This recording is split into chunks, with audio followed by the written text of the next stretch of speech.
Welcome back to the Zag Talk podcast.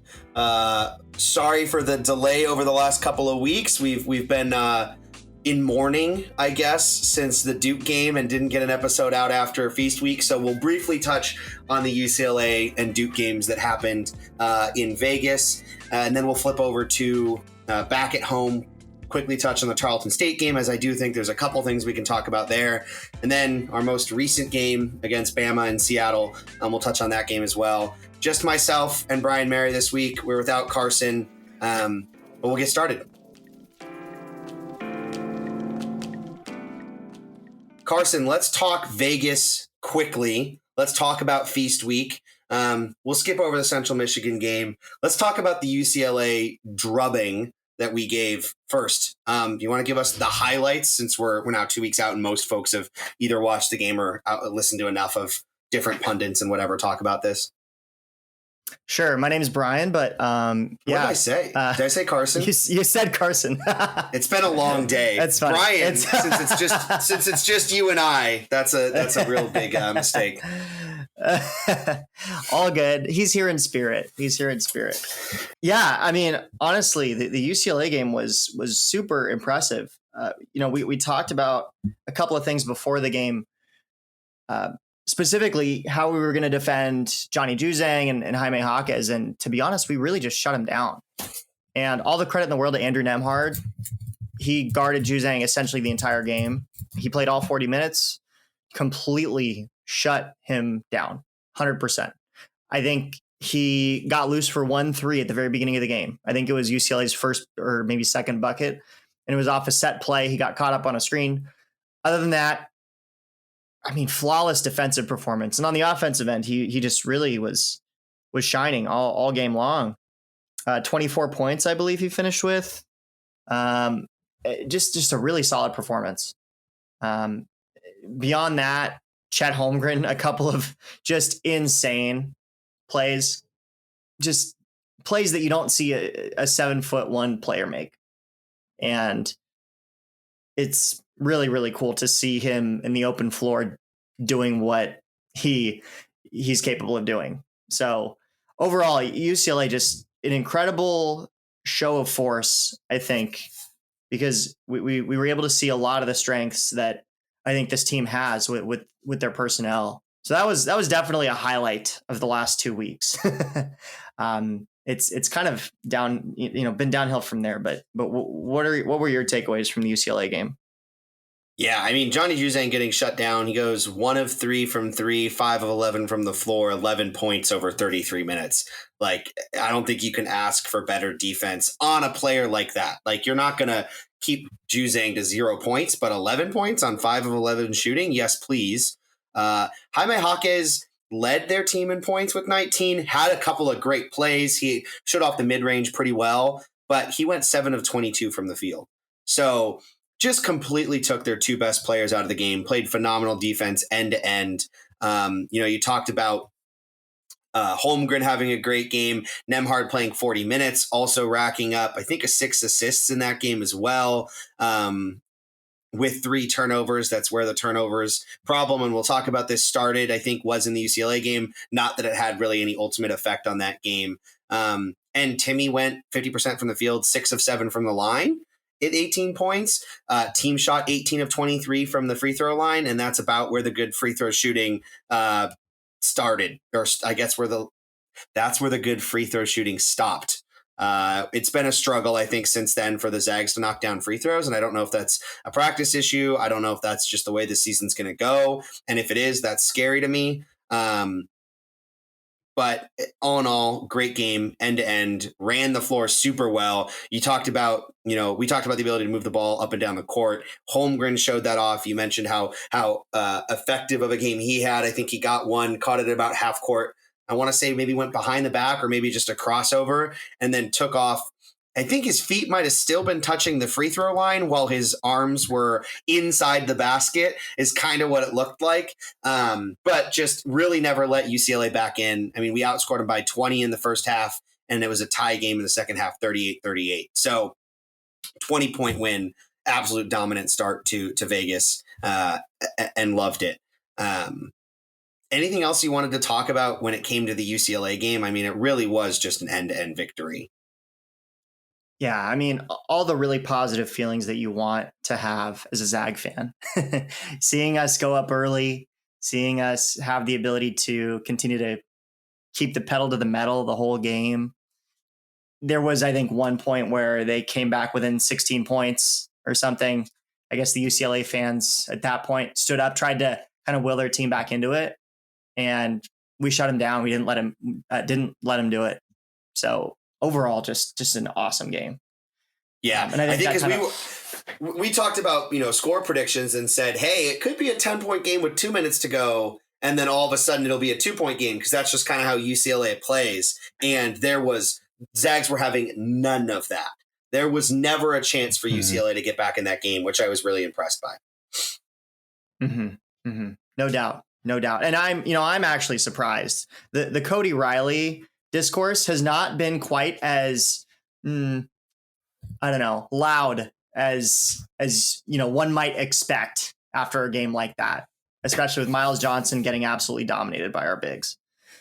So personally, I think that we didn't leave any doubt, right? That was the game where it was like, you know what? We didn't leave any doubt. We were the better team. So that was a refreshing victory, especially after the all-time great game that took place last year in the Final Four. So it was a satisfying victory.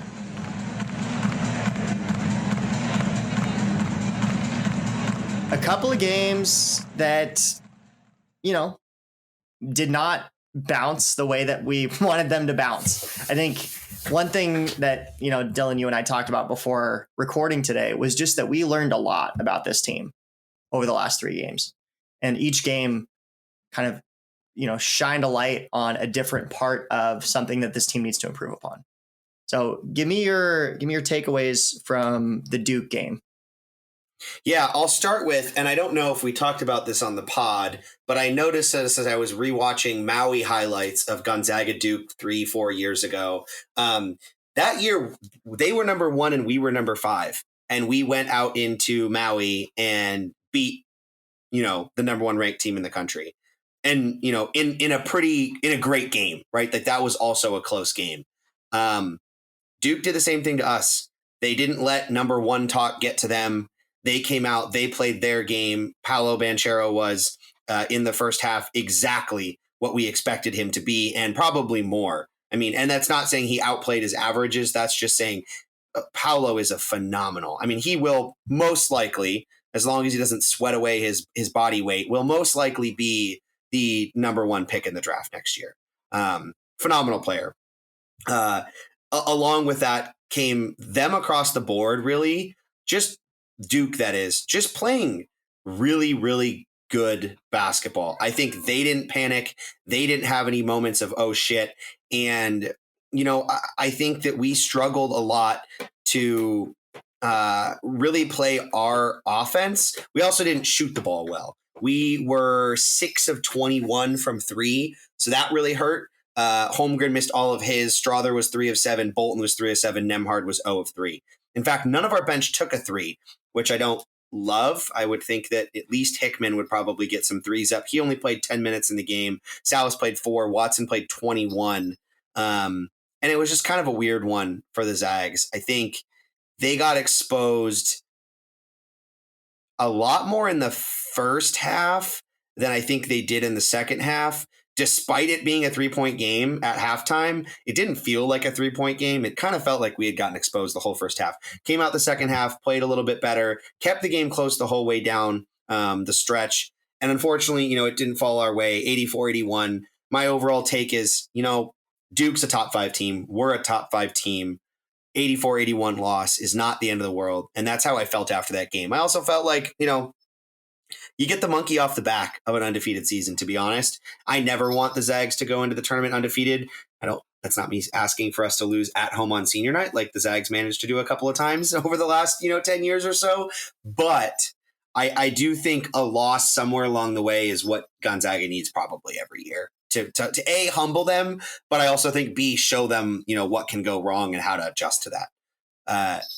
B. Mary, what went wrong and what did we not do to adjust to that? Yeah. Great question. I first want to just touch on what you just said, because I think it's so important for us to realize as fans that teams lose. There hasn't been an undefeated national championship since the 70s, 20 years before a lot of us, or at least some of us were born.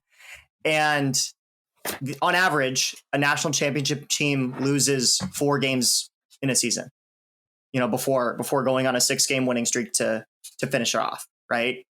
So I'm not concerned. And in fact, I think it's a really good thing that we have come to learn about ourselves through this adversity. Some things that went wrong. Oh man. I mean, you can't turn the ball over 17 times against the top 5 team and expect to win. I don't care who you are. And we did that. Not only that, Duke capitalized off those turnovers. I think their points off turnovers, I think they had 23 points off of our turnovers.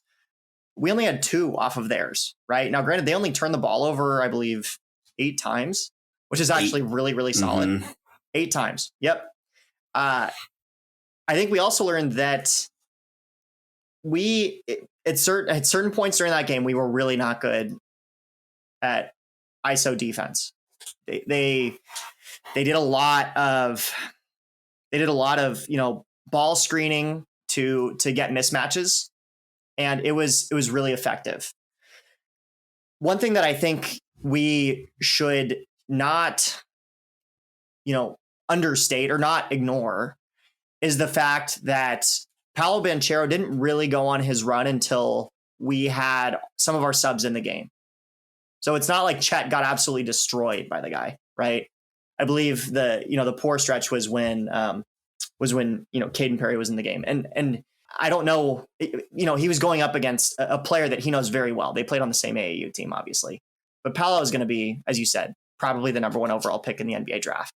That's a really tough assignment for anybody, but especially a freshman who's playing in his 7th game, right? So I don't fault the team that much for allowing Paolo to go off. I think it was just a byproduct of a player who knew that he had to really do something. He made shots that were a little bit uncharacteristic, a little bit out of his game, right? Pull up threes in transition, not what you expect out of Paolo Banchero, right? So that was definitely something that I thought was a bit overstated. It was an amazing player making amazing plays, right? It wasn't anything that we necessarily did defensively to allow him to do that. Yep. I think before you move on though, I think, and maybe this will be the next point you're going to make, Paolo didn't outplay his averages. I've really been digging in on that phrase and that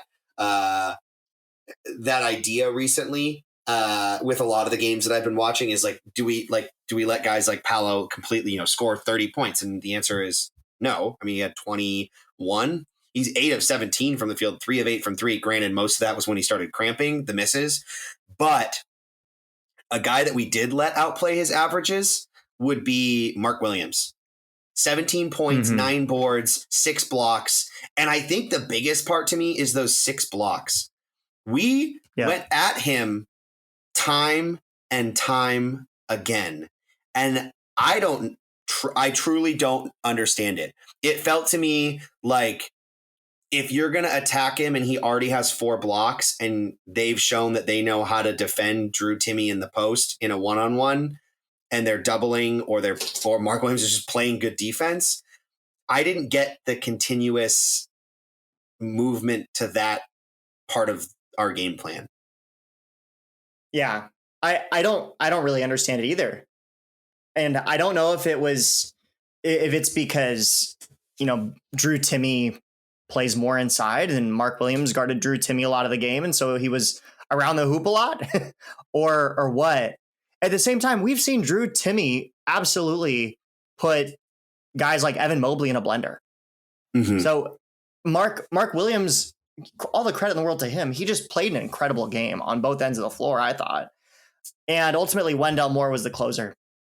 I mean, he crushed it in the second half. He was by far, I thought, the best player in the second half. We didn't have an answer. We didn't have a guy that could just lock him down.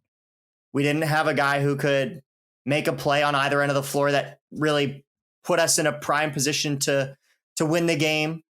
And Wendell Moore made those plays, whether it was the steal off the inbounds pass that, that Chet tried to throw to Andrew Nembhard, when he got the steal and then he went to the free throw line and made both free throws. He's making both free throws. We're missing front ends down 4. Yeah. Right? So that's the difference. And so, again, I'm so happy that I was able to be at that game though, just to be there. I mean, it's another one of those all-time slugfests back and forth, and can't understate it. The stakes were high, and it was just a really, really fun game to watch between two amazing teams. And I'm glad that the pollsters like the AP and the coaches polls, they didn't punish either team for their performance or I think overstate what it meant for Duke to win. They should have, they deserved to be number 1 at that point. Lost Ohio State, got bumped down a few pegs. Right. So I think, credit to the pollsters for not being too reactionary there. The one thing I'll say, as much as what you said at the top about Paolo having a great game and doing exactly what he's supposed to, and also being uncharacteristic in some of his stuff, I will say, I don't know if that game would have been as close. I'm not saying it would have been a blowout. It could have gone exactly the same way it did. But I don't know if people have seen this story, and I made a joke about it earlier, but like Paolo has been sweating out like 5 to 7 pounds of body weight a game, whether, via burning muscle and fat and purely just sweat. And he's been cramping every game where he's played over 25 minutes. He is cramped up and like bad, like can't go back in the game cramped up. And I think the game probably would have been a little different had that not happened. Now, that's partially due, and I forget who said this on Twitter, so full credit to them, to the fact that the Zags pushed him to get to that level. They turned up the pace and the intensity, and when you turn something like that up and a player is on the brink of that, that cramp or that whatever, that pushes on the next level. We forced Paolo to cramp in a way, right? In not, not so many words. We forced him to cramp. And I think that's huge. I don't think we took advantage of it as much as we probably should have. But I do think that game would have gone slightly differently had he, played a full, 36 minutes or whatever. Totally agree. And before the game, I said, the number of points that Paolo scores over 30 is the amount of points that we will lose by. I mean, if he doesn't cramp, he probably does score 13 points in the second half, right? Yeah. It just so happened to come from a few different guys that played above their averages. Yeah. So, yeah, I mean, all good stuff. I honestly was not too bent out of shape after that game. We definitely let it get away from us. We deserved to lose that game based on the amount of turnovers and everything. But a 3-point loss after giving up 23 points off turnovers, you know what? We can live with that. We can learn from it as long as you don't make that mistake again, which kind of leads us into the the Tarleton State game, which, we don't need to, beat a dead horse here. It was not a good game, right? We in some of the same issues were very present. Way too many turnovers. They forced us to start our offense way too far away from the hoop. And, credit to them. They figured out the, hack a Timmy strategy. He shot 12 free throws, something like that. So, I mean, geez, forget it. Adam, do you have anything to say about that game? Yeah, I think it reminded me of our time at Gonzaga, which was only a few years ago, of those games in league play where conference play, where we would just come out flat and we would play down to the opponent. Like that's what the Tarleton game was. It was frustrating to watch. It was ugly to watch. Tarleton did what they set out to do. I was actually surprised that they came out in the second half with some different looks instead of what worked in the first half. It honestly felt almost closer than it ended, to be honest. I was not scared we were going to lose. 9-point win. It felt closer than 9, to be honest. Oh, and I think a lot of us chalked it up to, we just played 2 great games in Vegas between, a thumping of UCLA that looked amazing, a tough loss to Duke. They come back home, they played Friday and then played Monday. A little bit of I think people called it the Vegas hangover. And they looked like that. But at the end of the day, we're going to have some of those games this year where we play down to the opponent and it's just not amazing. But when you do that after losing to Duke, I think it starts to wear on you a little and starts to, hurt the team mentality. And then we end up with a game like Bama, which was a blast. I saw you there, tons of 90% Zags, 18,000 people in that stadium. Phenomenally, just a fun atmosphere. That was my first time being in Climate Pledge. So cool. So cool. Game, not cool. Game, not cool, beginning to end. I'm not as much of a doomer on the game as a lot of people, just because, we lost by quite a few points. It was a 4-point game with 5 minutes left. We really could have stolen one from them. And it kind of takes me back to something that Fran Fraschilla says all the time. The difference between good teams and great teams is that great teams, even when they play bad, figure out a way to win. And the big lesson is just that, hey, this team has a higher ceiling. This team can be better. This team can be way better. And we saw a little bit of that in the UCLA game. I think we've seen flashes of it here and there. The Texas game, we've seen what a dominant Drew Timme performance can be. And Alabama was definitely not it, but we scraped and clawed our way back into that one. And we probably should not have. So I'm not as much of a doomer. But I think there are a few things that, and I'm going to go on a little bit of a monologue here, a little bit of a rant. Please. There are a few things that need to be recognized here. Look, Andrew Nemhard, after an amazing performance against UCLA, bit of a slump. I don't know why the coaching staff has not done more to rein him in a little bit, because it seems like they've been the ones to allow him to go out there and turn the ball over more than is characteristic for him. He, in his Gonzaga career, he has had a total of 9 games where he's turned the ball over 3 or more times during a game. And 5 of those 9 games have come since November 19th. He's in a major slump. I don't know why he's playing 37 minutes a game the last 3 games when all he's doing is telegraphing a pick and roll just to set up Drew Timme for, getting doubled and getting fouled. He hasn't been a threat to score. And that is critical for our point guard in the way that, both our ball screen continuity and just our regular pick and roll action happens. If it's so obvious what's going to happen every single time, it's ineffective. It's easy to game plan for. And as it happens, we have guys that can step into that role and do better. Nolan Hickman, I'm just going to say it. Nolan Hickman, he deserves more minutes. I'm going to beat this dead horse over and over again today and moving forward. He's proved himself. He's an extremely efficient player. At this point, he's got a 3.5 assist to turnover ratio. He's poised. He's poised. That's really what it is. And I think for me, I'm not a doomer about the Zags losing to Bama. I'm not a doomer about the free throws. I'm not a doomer about Timme, honestly. In that game, I'm not happy with, but in general, I'm not a doomer about Timme. I'm a doomer in that game about the inability to change our strategy.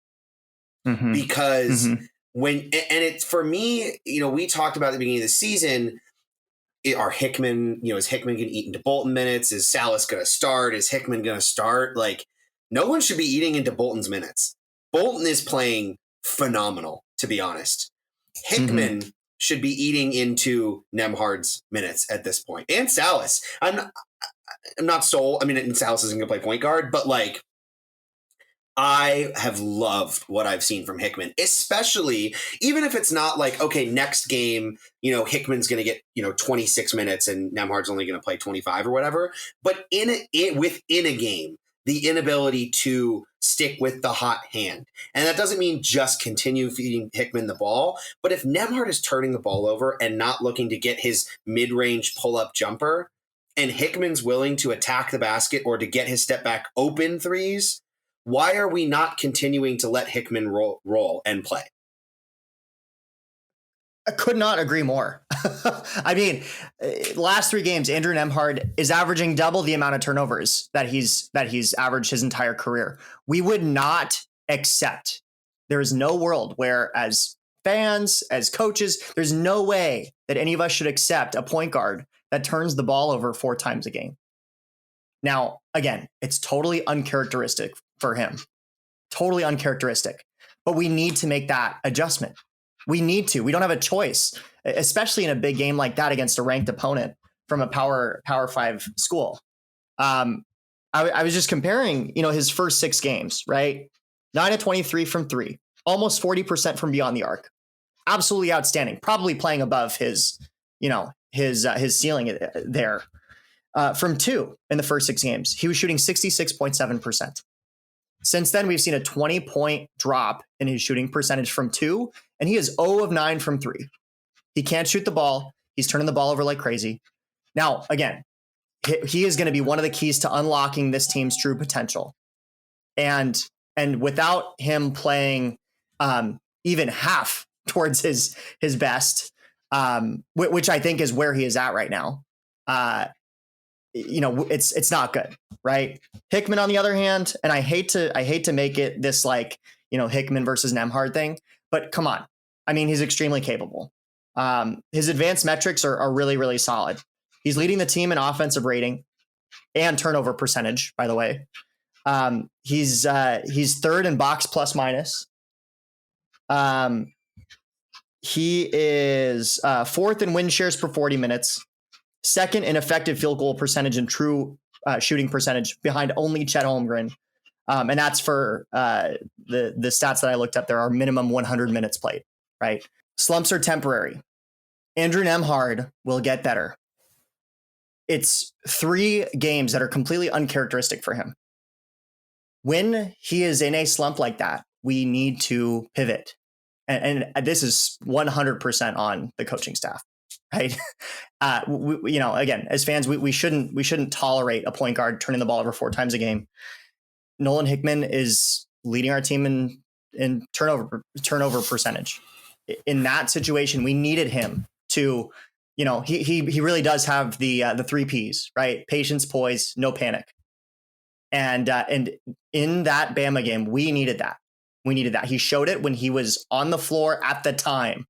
There's no reason he should have only played 20 minutes while Andrew Nemhard plays 36. So end of rant. No, and I think Nemhard, not only is it just the turnovers, but Nemhard had a 3.6 assist to turnover ratio last year over the year. That's a top 15 NCAA assist to turnover ratio. He is down to 2.0 on the season this year. Over the last 3 games, so Duke, Tarleton, Bama, he's down to 1.6. That is, you should be able to look at that at your starting point guard who's shown his ceiling, and maybe not even has shown a great, poise and being the point guard that we needed, and it's just not been that this year. And I think part of it is, one of my buddies, Sam Schrader, texted me this the other day, a long-time listener, a constant listener, a normal. He texted me, he said, Andrew Nemhard misses Jalen Suggs. Like, that's part of it. Yes. Is that, Jalen Suggs was this, down court monster, push the ball, attack the basket, make these crazy passes. And Nemhard was able to be this, steady hand, right? That ran. And that's not me saying anything bad about Suggs. That was his play style. And I think Nemhard has probably tried to step into that role a little bit too much at times, especially when it comes to passing. I don't think he's forcing his offense. In fact, I think he needs to be able to settle for the mid-range jumper like he showed he could last year, especially in the tournament. I mean, he had so many great little step backs at the free throw line, that kind of stuff. But the passing has just been bad, like just bad. Too many times leading to baskets the other way, especially in the Bama game, but also in the Duke game. Oh, totally. I mean, throwing it right at Drew Timmy's feet. I mean, the Anton Watson turnover, right? The one where we're down 4, we get a rebound. Andrew Nembhard is off to the races. He gets to half court, passes it to Anton Watson on the wing, and then Anton Watson threw it away. I honestly put that on Andrew Nembhard. Look, if we're not getting a bucket right there, we really just need to pull it out and get a really solid offensive set in place. Going back to your point about Suggs, spot on. I mean, I think that they played really well off of each other. This is one thing I got to give a shout out to Josh Linke at the Zagaholic.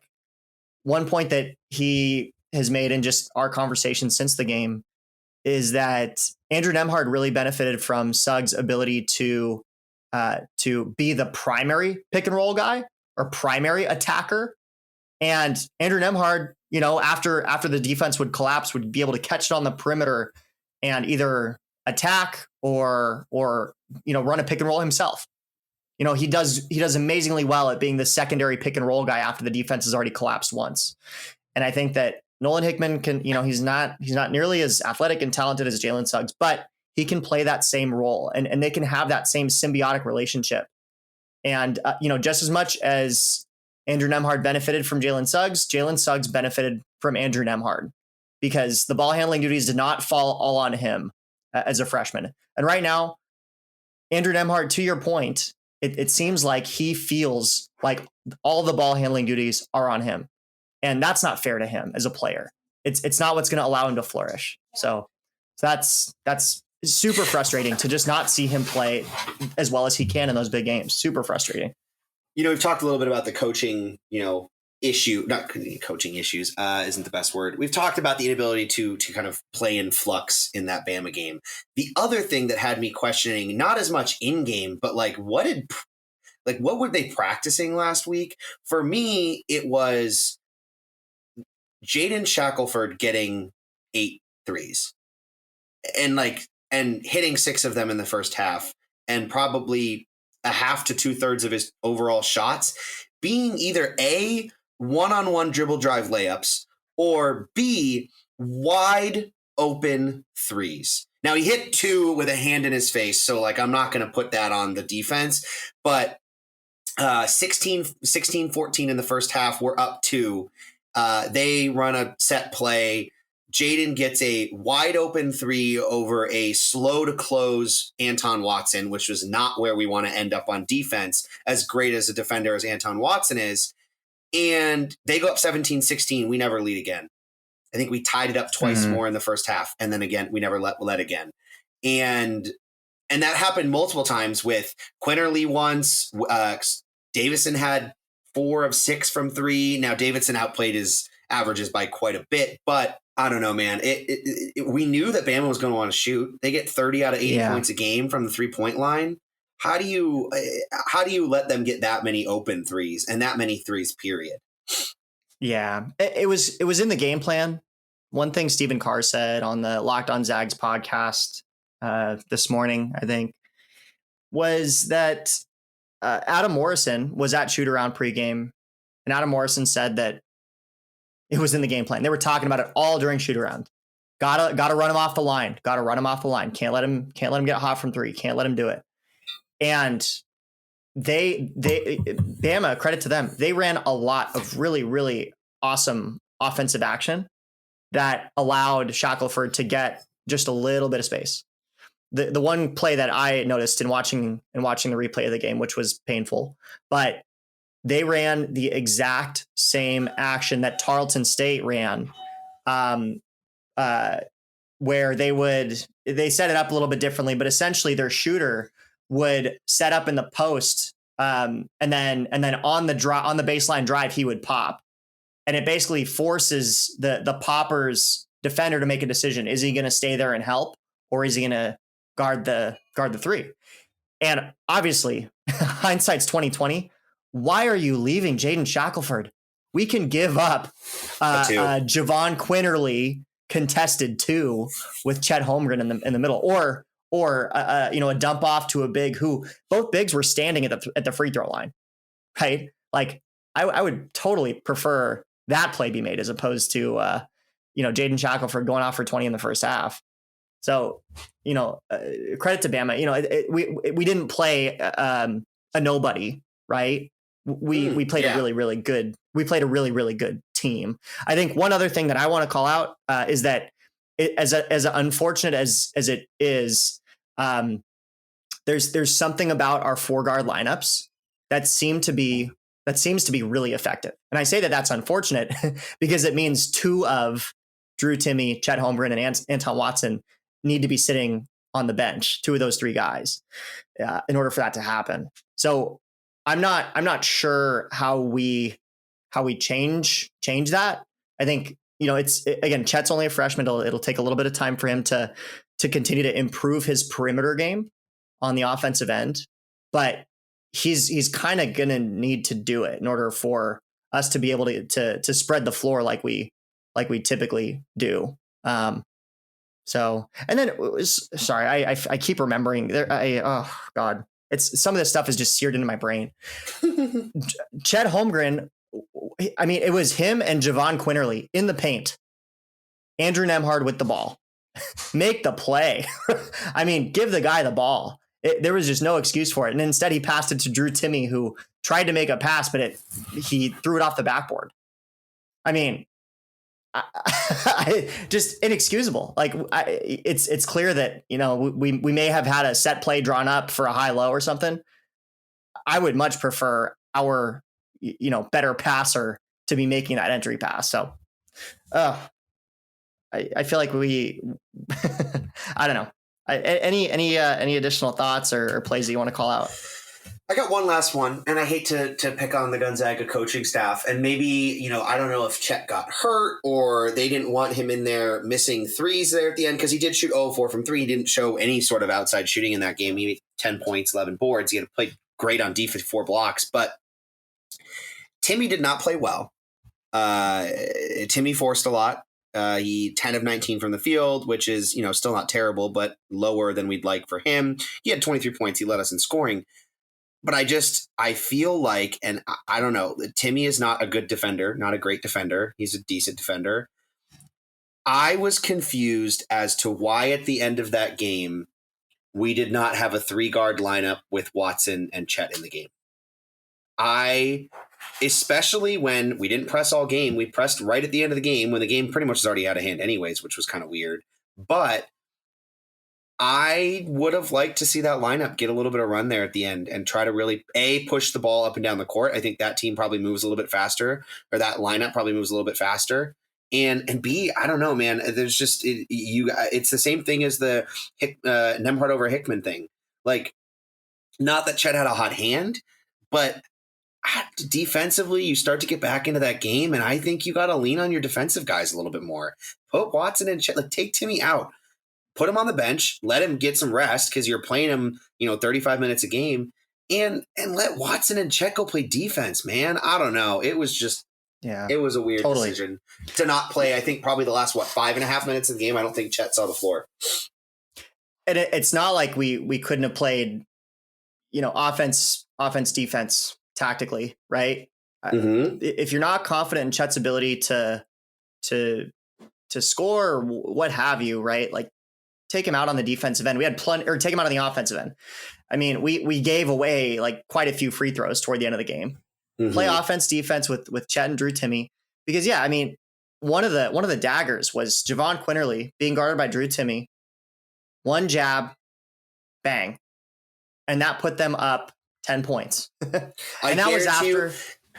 I guarantee you that shot gets blocked from behind by Holmgren, if he even gets around Holmgren. Exactly. I mean, if it doesn't get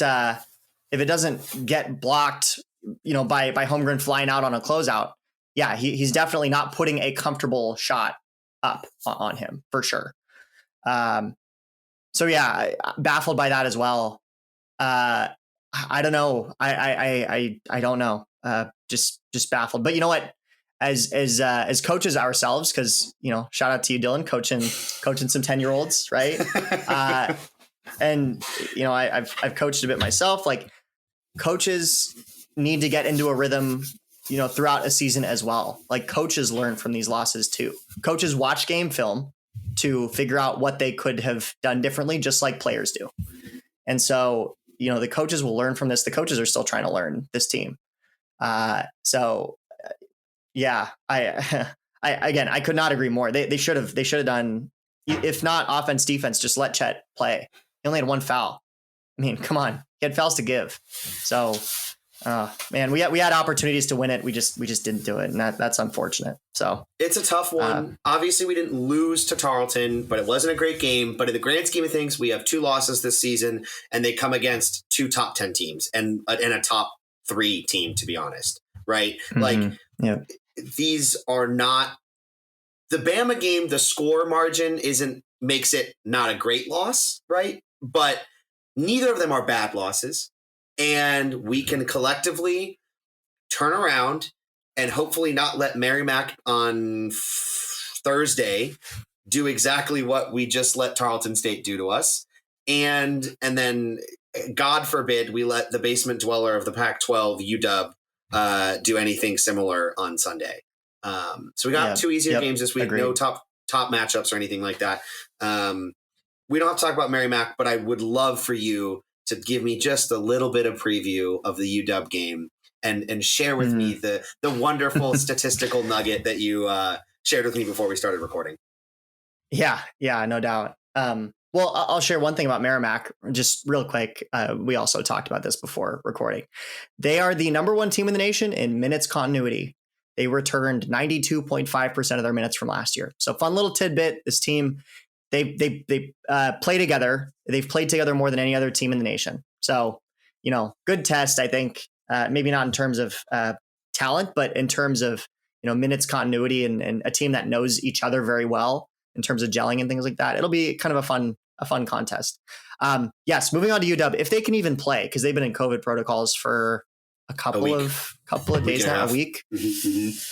I mean, I honestly want this game to happen just because UW kind of, they play a little bit of a, junky 2-3 zone defense, kind of Syracuse light, if you will, very light. Yeah, because Mike Hopkins is Jim Boeheim light, or Walmart Jim Boeheim. Correct. Correct. But yeah, the fun stat.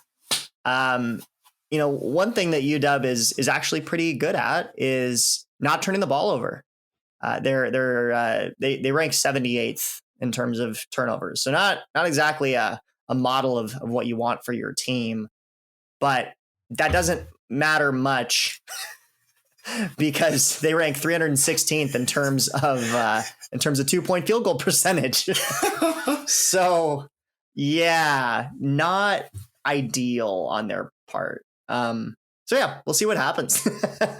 I hope we play, if not not that any UW fans this year are pretending that they're good or by any means, but I do like just smacking around the rest of the Washington teams, whether it be Washington State, UW. I guess those are the 2 big ones, but I like smacking them around a little bit. It's fun. You get to assert your dominance as the big brother. But I would love for the game to happen. Part of me wonders a little bit about like UW being in COVID protocols. Like, not that they're faking that they're in COVID protocols, but like if I'm a UW player after the season they've had, I don't really want to play. So am I like, I don't know. Like, obviously not your top guys, but like, are other guys on the team being like, I mean, if I go out and do stuff and get COVID, it's not the end of the world. We don't have to play basketball anymore, and they're garbage. My God. I mean, UW is so fucking bad. I mean, they're not Arizona State bad. Arizona State scored 29 points in a college basketball game the other week. Yeah.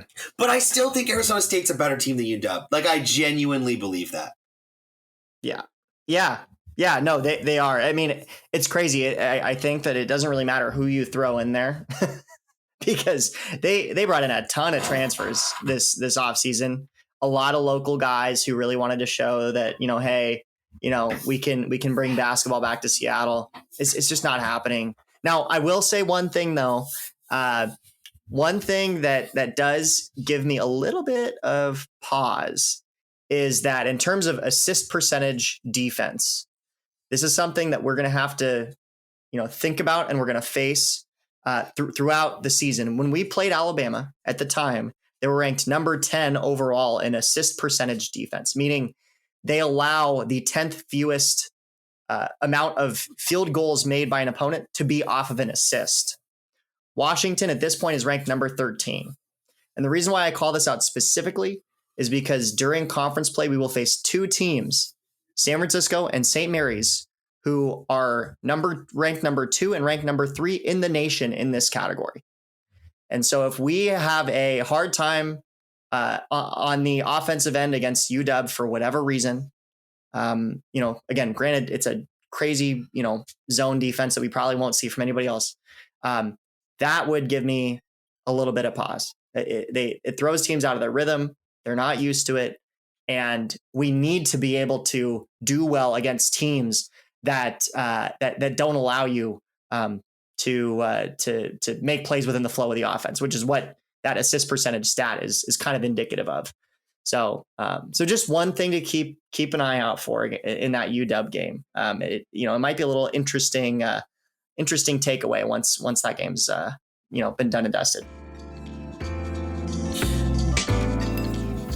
All right. On that note, thank you for tuning in to another episode of Zag Talk.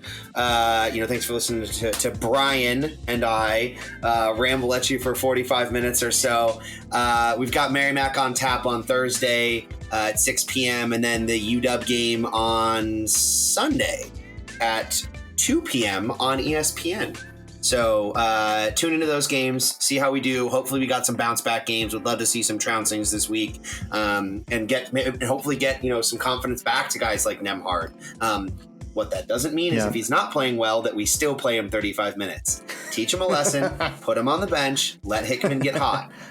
But I'm glad that we have these games before we head into season. As we talking about maybe a 4-bid WCC, we're going to have some tougher conference games when it gets into regular conference play. No doubt. But thanks again. No doubt. And go Zags. Go Zags.